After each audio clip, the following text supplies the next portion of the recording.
بعض علماء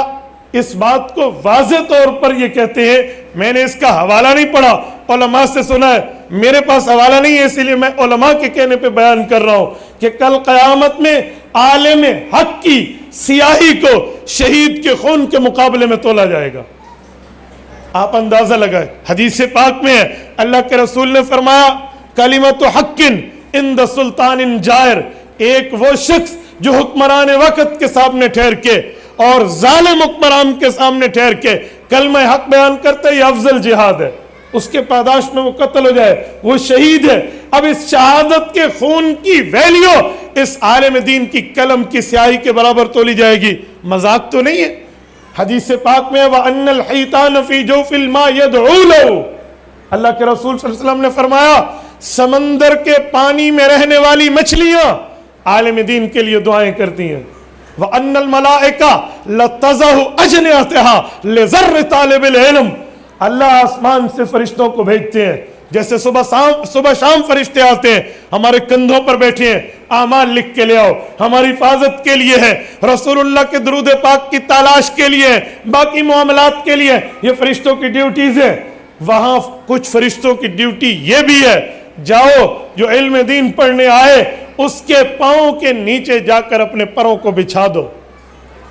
آپ ریڈ کارپٹ بچھاتے ہیں عزت احترام پہ، بے ہمارا باہر کا مہمان آیا ہے، اس کے لیے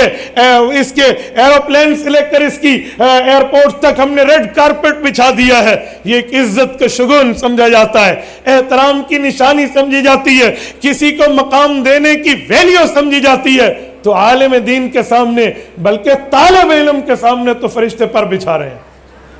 میرے دوستو، اور کتنے فرشتے ہیں، کتنوں کے سامنے بچھاتے ہیں؟ پارہ نمبر 29 سورۃ مدثر، رب العزت فرماتے ہیں وَمَا يَعْلَمُ جُنُودَ رَبِّكَ إِلَّا هُوَ، وہ کتنے ہیں، ان کی تعداد کتنی ہے وہ رب جانتا ہے، وہ اللہ کو پتا ہے۔ یہ انتظام یہ دنیا کا ہے، یہ دنیا کا معاملہ ہے۔ جو علم دین پڑھنے کے جواب میں جو آخرت میں مقامات ہیں، درجات ہیں، رتبات ہیں، مرتبات ہیں جو وہاں ملنے ہیں، وہ اس سے بڑھ کے ہیں۔ حدیث پاک میں ہے البدور الصافرہ فی امور الاخرہ، امام سیوطی رحمت اللہ علیہ نے قیامت کے معاملات پر جو ایک جز تحریر فرمایا ہے، وہ اس میں فرماتے ہیں اگر جنت میں عوام جنت کو کسی مسئلے پر تحقیق کی ضرورت پڑے گی تو وہاں بھی علماء کو مسند سجا کر دی جائے گی، وہ ان سے معلوم کریں گے۔ علم دین کی بنیاد وہاں بھی، وہاں تلذذ ہے، تکلف نہیں ہے۔ تلذذ کا معنی راحتیں ہیں، عزت ہے، احترام ہے، جسے ہم اپنی زبان میں کیا ہوتا تھا چس سے، اسے تلذذ کہتے ہیں۔ تکلف پابندی ہے،